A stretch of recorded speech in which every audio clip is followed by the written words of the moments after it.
le dernier venu système chez Brink. C'est un système Air Confort où là on va avoir un système 4 en 1. Alors c'est vrai qu'on va l'utiliser plus particulièrement dans le passif.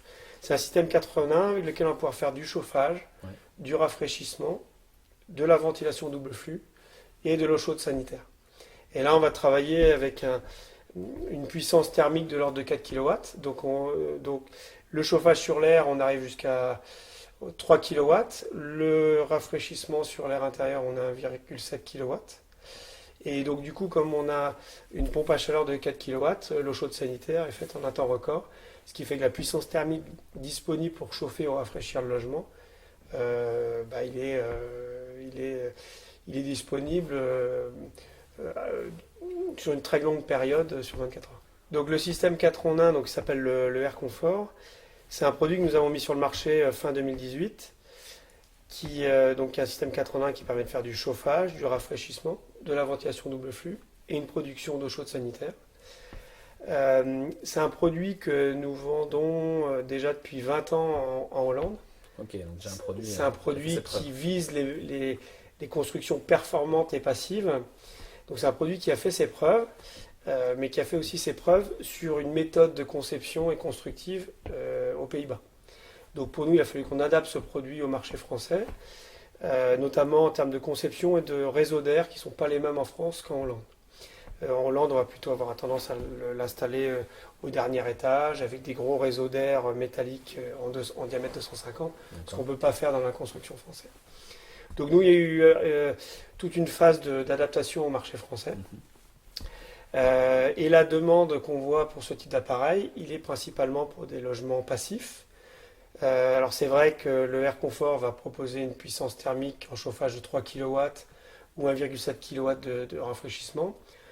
Sur la conception passive avec le logiciel PHPP, souvent le besoin énergétique est moins de 3 kW. On peut avoir besoin de 1 kW, peut-être 2 kW grand maximum, puissance de chauffe globale. Mais le retour d'expérience qu'on a aussi des utilisateurs des maisons passives, c'est que on va dimensionner une maison à 18, à 19 degrés. Et jusqu'à une certaine époque, on avait des clients finaux, des maîtres d'ouvrage qui construisaient du passif, parce qu'il y avait une vraie conviction sur le passif. Donc d'avoir ponctuellement l'hiver 19 degrés, rajouter un petit puce, ça allait tout à fait parce qu'ils étaient dans cette philosophie-là.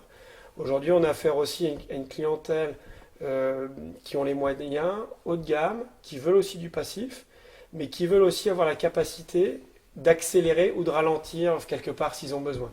Donc d'accélérer le chauffage ou de ralentir ce chauffage l'été quand il va faire trop chaud. C'est comme j'ai une voiture, je peux très bien acheter une Clio qui va rouler à 130 km/h sur l'autoroute, mais je peux aussi acheter le même modèle chez ce fabricant qui va m'amener à 200 km/h, même si j'ai une augmentation à 130, mais ponctuellement j'aurai peut-être besoin d'accélérer pour me sortir d'une certaine situation. Donc un bâtiment passif, c'est un petit peu pareil. J'aurai besoin d'1,5 kW, mais ponctuellement j'aurai peut-être envie d'avoir 3 kW, ou peut-être que l'été, alors qu'en conception passive sur le papier, je n'ai pas besoin de rafraîchissement, j'aurais peut-être reçu la famille, j'aurais peut-être ouvert les grands baies vitrées, puis le soir j'aurais besoin de rafraîchir le logement. On parle bien de rafraîchissement et pas de climatisation. Je ne parle pas de rafraîchissement, je ne parle pas de climatisation, je parle effectivement de rafraîchissement. Si on faisait de la climatisation c'est quoi? C'est 2 à 3 kW de refroidissement par pièce. Là, je parle de 1,7 kW de rafraîchissement pour l'ensemble d'un logement.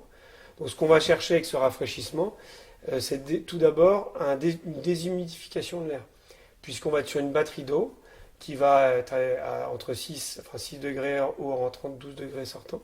Donc là, on va avoir une recirculation d'air qui va se faire dans le logement. Le Air Confort fonctionne comme une mini-centrale de traitement d'air.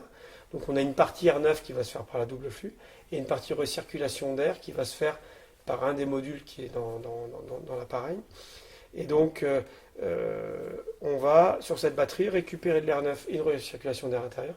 Donc ce qui va se passer, c'est que si on a une humidité ambiante élevée, on va déjà faire une déshumidification de l'air, comme un climatiseur. Et après, on va envoyer de l'air qui va être entre 16 et 18 degrés dans le logement. Ça permet de maintenir... Donc, ce qui permet de maintenir le logement. Alors, derrière, on va parler d'une maison étanche, avec des brises soleil, bien entendu, et un renouvellement d'air de l'ordre de 400 à 450 mètres cubes heure. Donc, on va être sur un renouvellement d'air une fois toutes les heures ou tous les 2 heures également pour être efficace. Donc du 0,5 volumeur plus. 0,5 à 1 volumeur en renouvellement d'air. Voilà. Donc voilà le principe. Donc c'est vrai qu'il y a d'autres systèmes 3 ou 4 en 1 qui existent sur le marché, Mhm. qui sont équipés de pompes à chaleur sur air extrait, sur lesquels on arrive sur des puissances thermiques de l'ordre de 1 à 1,5 kW, qui sont des très bons produits. Quand vous êtes à 3. Quand nous, on est à 3. Et là, on s'aperçoit que c'est des très bons produits, ces produits-là, mais il y a une demande pour avoir une puissance thermique supplémentaire. C'est ce que je disais. Plus, quoi. Un peu comme la voiture où à un moment donné, j'ai besoin d'accélérer. Mm. Et c'est ça qui nous est Sans demandé monter à aujourd'hui. 200, bien entendu. Mais... Voilà, exactement. Et le générateur d'énergie qu'on va utiliser Ouais. si on veut une partie réversibilité, chauffage ou rafraîchissement, on va utiliser une pompe à chaleur réversible avec un groupe extérieur de 4,3 kW. Et c'est un module, donc une pompe à chaleur avec un module intérieur hydraulique.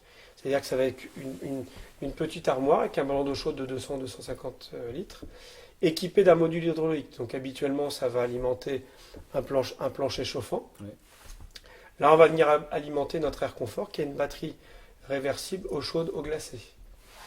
Et donc, c'est ce qui nous permet, donc comme on a un compresseur de 4 kW, pouvoir proposer 3 kW de chauffage maximum, hein, parce qu'après on est limité par le débit d'air maximum qu'on va avoir dans le logement. Le fait qu'on ait 4 kW de pompe à chaleur, c'est ce qui va nous permettre de produire très rapidement l'eau chaude sanitaire. Par rapport aujourd'hui au ballon d'eau chaude thermodynamique qu'on peut avoir sur le marché. Alors, je ne suis pas un spécialiste du ballon thermodynamique, mais on va plutôt avoir des compresseurs de 1 kW, 900 watts. Là, on a carrément une pompe à chaleur de 4 kW. Donc, on va être en mesure de faire l'eau chaude sanitaire très vite, ce qui va nous permettre d'avoir une puissance thermique disponible très longtemps sur 24 heures dans le logement. Et si besoin de refabriquer de l'eau chaude sanitaire, on est Et en aussi très cours, réactif. et en cours de route, besoin. si on a besoin d'eau chaude sanitaire, on peut effectivement donner l'ordre à la pompe à chaleur, donner la priorité à l'eau chaude sanitaire. Et il y a d'autres systèmes aujourd'hui sur le marché 3 en 1 qui ont cette puissance finalement, qui ont ces 3 kg, qui ont ces 4 kg de puissance. À ma connaissance, si nous, on a proposé cette solution en France, on l'a faite suite à des rencontres de professionnels et de prescripteurs. Et c'est en présentant cette solution qu'ils nous ont dit, là, vous avez vraiment une solution hyper intéressante qui répond à un besoin qu'on n'a pas encore vu sur le marché aujourd'hui. Et donc les premiers essais qu'on a fait sur les premières maisons passives qu'on a fait là depuis fin d'année dernière montrent un confort acoustique qui est quand même très bon, même sur des débits d'air de l'ordre de 400 à 450 mètres cubes sur une maison. D'accord. Alors pour y arriver, il faut travailler le réseau d'air. Et donc pour ça, dans l'aspect conception, on a aussi développé un système de distribution d'air qui nous permet d'avoir un bon niveau acoustique et d'avoir une déperdition thermique moindre pour s'assurer qu'on a bien le transport calorique du caisson distributeur à la bouche finale. Et pas perdre le thermi dans les faux plafonds du logement. Très bien. Et donc ça, c'est vos ingénieurs donc en interne qui travaillent avec les bureaux d'études sur chaque projet.